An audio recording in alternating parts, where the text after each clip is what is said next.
भाई कई लोग कहते हैं बेटी की विदाई में सबसे ज्यादा माँ रोती है, पर शिव महापुराण कहती है बेटी की विदाई में जितना बाप रोता है शायद उसके बराबर कोई नहीं रोता होगा, क्योंकि बेटा माँ को प्रिय होता है और बेटी, अरे बोलो तो, बाप को प्रिय,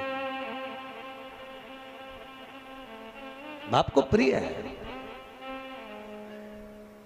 कई बार बेटियां ऐसा शब्द बोल जाती, पापा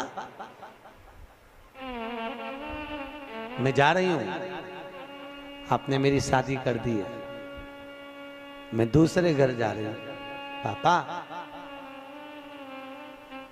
पर आपकी बहुत याद आई। पापा सुनो, तुम्हारा स्वास्थ्य ठीक नहीं रहता, शुगर बढ़ी रहती है, कुछ ले लिया करो दवाई। और बेटी जब घर से विदा होती है ना, केवल बेटी अगर घर से जाती है तो अपने पापा का मुख देखती है बार बार। लोग कहते हैं गाड़ी में बैठने से पहले विदाई के समय पर बेटी घर को नहीं देख रही है, पिता को देख रही है, और फिर घर को घूम कर देखेगी, मम्मी से कहती मम्मी मेरी विदाई हो रही है। और आजकल तो होटलों से विदाई हो जाती है, धर्मशाला भवनों से, गार्डन से विदाई हो जाती है, पर बेटी अगर कहीं से विदा होना चाहती है तो अपने घर से, मम्मी एक बार मुझे घर और देख लेने दो, मेरे को आपने, मम्मी आपने मुझको दूध पिलाया है, कैसे पाल पोस कर बड़ा करा माँ, पर बेटी बड़ी हो गई और दूसरे के घर ब्याह कर जाती होगी, उस माँ का कलेजा कितना रोता होगा जिसको पाल पोस कर बड़ा करा और दूसरी जगह भेज दिया। एक बूढ़ी से बूढ़ी माँ भी होती है ना, उसको भी त्योहार पर अपने मायके की याद आती है। वो भी अपनी बहू से कहती है मेरे 4 भाई हैं, 4 राखी धर दे, मेरे भतीजों के लिए रख दे। मम्मी वो राखी पहुंचेगी नहीं तो, इतने में बूढ़ी से बूढ़ी माँ भी कहती है रख दे तू, वो पहुंच जाएगी, मुझे उम्मीद है। और बूढ़ी से बूढ़ी माँ भी, जब माँ बाप जिंदा रहते हैं ना तब तक, माता पिता अगर जिंदा हैं तब तक बूढ़े से बूढ़े व्यक्ति को भी अपनी माँ की याद आती रहती है। बेटियों की आंख में भले घर में व्यस्त रहती है, पर जब जब मायके जाती है तो बूढ़ी बूढ़ी माँ अपनी बेटियों को गले लगा कर कहती बहुत दिन हो गए री, तू आती क्यों नहीं है? मम्मी बहुत फैला रहा है, घर में काम सरता नहीं, बहुत साथ है। भाई माता पिता जब चले जाते हैं ना तब बेटियां मायके आना कम करती हैं, अब नहीं आती। भाई और भाभी कहते हैं जीजी क्यों नहीं आती? भैया पापा की बहुत याद आती है। और माँ बाप से निवेदन है अपनी बेटी को कभी दूर गांव मत बिहाओ, बहुत दूर भेज देते हो भाई, वो मुंह देखने के लिए तरस जाती है। कई कई माँ बाप तो, कोई पड़ोसी भी जाता है ना उसके साथ भी झोला रख कर भेज देती है। माँ आज पड़ोसी जा रहा है, अपने पति से कहती है सुनो जल्दी जाओ, जल्दी से बेसन ले आओ, मैं लड्डू बना देती हूँ, मेरी बेटी को बहुत अच्छे लगते हैं, और तिल्ली की गजक अच्छी लगती है, जाओ। और अपने यहाँ वो हलवाई की दुकान है ना, उसके यहाँ से सामान लिया, उसको यहाँ के सेव बहुत अच्छे लगते हैं, जाओ। और कोई जा रहा हो बेटी के घर, पूरा झोला बांध के, उसमें रुमाल बांध कर, माँ उस थैली को तैयार कर कर दे देती है और कहती है मेरी बेटी को दे देना, कहना अब की बार कोई आ नहीं पाया। और बेटी को जब वो देता है ना तो बेटी सबसे पहले पूछती है काका जी आप आए, मेरे पापा कैसे हैं, मेरी मम्मी कैसी है? बेटी का सबसे पहला झोले पर विश्वास नहीं, संबोधन बेटी पर।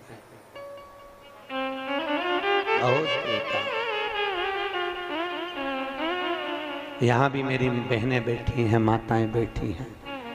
जीजियों ईमानदारी की बात है, कैसे आप लोग अपना घर छोड़कर आते होगे, दरवाजे को जब देखते हो, और कई बार अपने खिलौने के कमरे में भी जाते होगे। अभी भी शादी होने के बाद भी आपको अगर मायके की याद आती होगी ना तो पापा के साथ बैठकर खाई हुई वो रोटी जरूर याद आती हो। मम्मी गरम गरम उतार के देती जाती है और तुम्हारी थाली में लाकर देती है, और तुम कहती हो मम्मी पेट भरा गया, एक और खा ले, एक और ले ले, मैंने तेरे लिए बनाई, थोड़ी सी मोटी कर दी है। तुम्हें याद आती होगी माँ जो पतली पतली दाल बना देती होगी एकदम पानी जैसी, क्योंकि जब तुम थे तब उसकी परिस्थिति नहीं थी। ना जाने किस परिस्थिति में तुम्हारा विवाह करा होगा, कैसे परिणा कर भेजा होगा। रात रात भर माँ बाप भी जगते रहे तुम्हारी शादी के समय पर, और बाप ने अपनी पत्नी से कहा जो जो उसको अच्छा लगता है उसकी पेटी में रख दे, उसकी अटैची में रख दे। सुनो, उसको थोड़े से कोई फ्रिज कोई कूलर दे दे, तो पैसे नहीं है, मैं कर्जा कर कर ले आऊंगा, उसको दे दे। कोई माँ बाप बेटी को विदा करता है, क्या नहीं दे साहब, उसने अपने प्राण तक निकाल देता, सब कुछ दे दिया। बेटियां पूंजी है साहब, धन है, बहुत बहुत पूंजियां हैं। कैसा परिवार। माँ सबसे पहले मायके में भोजन करती थी और यहाँ सबको खिला देती है, आखिरी में 2 रोटी लेकर बैठती है ना, तब याद आती मम्मी तू सबसे पहले खिलाती थी, आज कोई पूछने वाला नहीं। आज बहुत याद आती है तेरी रोटी की माँ, और बहुत याद आती है माँ, तू तेरे द्वारा दिया हुआ मेरा ज्ञान, माँ कभी तो आया कर हमको देखने के लिए, कभी तो हमारे दरवाजे तक पहुंचा कर। और माँ जब मायके बेटी के ससुराल जाती है ना, और बेटी को सबसे पहले देखकर कहती कितनी दुबली हो गई तू, कुछ नहीं पाया, ले मैं बना दूं क्या? नहीं मम्मी, वहां आती हो तुम खिलाती हो ना, आज मैं तुमको बनाकर खिलाती हूँ। माँ आंख में आंसू भरकर रोती हुई बिलखती हुई बेटी को देखकर कहती है कितनी प्रपंच में पड़ी है। इधर सास मुंह बना रही होती है, उधर ननद मुंह बना रही होती है, पति का मुख चढ़ा हुआ होता है, सबको भोजन परोस देती है, सबके लिए कर देती है, पर अकेली रसोई घर में जब भोजन करने बैठती है तब मायका याद आ जाता, तब रो लेती है।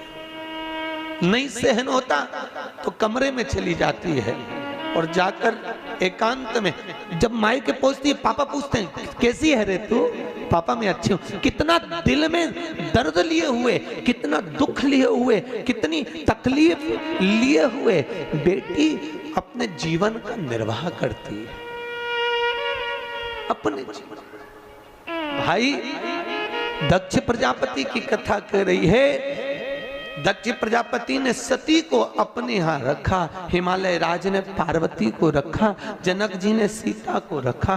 जब तक बेटी घर में रहे तो समझना भगवान की करुणा है, और खूब प्रेम से रखो। ना जाने उसके किस्मत में, उसके भाग्य में तुम करोड़पति का घर भी देख कर दे दोगे तो ना जाने क्या उसकी किस्मत है और कितना उसको मिलना है। ये उसका भाग्य है, उसका भाग्य उसके साथ,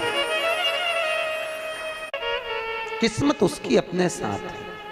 आप बहुत अच्छा देख कर देते हो कोई माँ बाप, हम तो कहते हैं बेटी लक्ष्मी और गाय गौ माता 50 बार विचार कर कर देना कि ये किसको दे रहे हैं। बेटी को देने से पहले 50 बार विचार करो ये लड़का इसके लायक है कि नहीं। गौ माता को, ब्राह्मण को जब दान करो तो कहते हैं लोग हम हमारे पिता के निमित्त से गाय का दान दे रहे हैं। गाय का दान तुम ब्राह्मण को दे रहे हो, ब्राह्मण को दिया, ब्राह्मण के यहाँ खुद रहने की जगह नहीं, वो चांदी के खुर सोने के सींग के चक्कर में, बाल्टी और डब्बे के चक्कर में गौ माता को ले गया। जब तक गाय ने दूध दिया तब तक बांध के रखी, फिर वो बेच दी, बेचते बेचते कसाई के हाथ में चली गई। गाय जब कटी तो जिसने दान दिया था उसको दोष लगा, लेने वाले को नहीं। इसलिए बेटी गाय और लक्ष्मी, पैसा भी हमेशा सोच समझ कर दीजिए कि किसको दे रहे हो। कहीं किसी ऐसे भिखारी के कटोरे में पैसा मत डालो कि उस भिखारी ने लेकर वेश्यावृत्ति में लगा दिया, जुए में लगा दिया, मदिरा पान में लगा दिया, मांसाहार में लगा दिया। अगर लक्ष्मी किसी गलत जगह पर जाती है तो दान करने वाले को रोना पड़ता है। बेटी गलत जगह जाती है तो कन्या दान करने वाले को रोना पड़ता है। गाय गलत जगह जाती है तो दान करने वाले को रोना पड़ता है। इसलिए देने से पहले बेटी, गौ और लक्ष्मी 50 बार विचार करना कि किसको दे रहे हो, सही जगह जा रही कि नहीं जा रही। सोचो समझो फिर दिया जाए।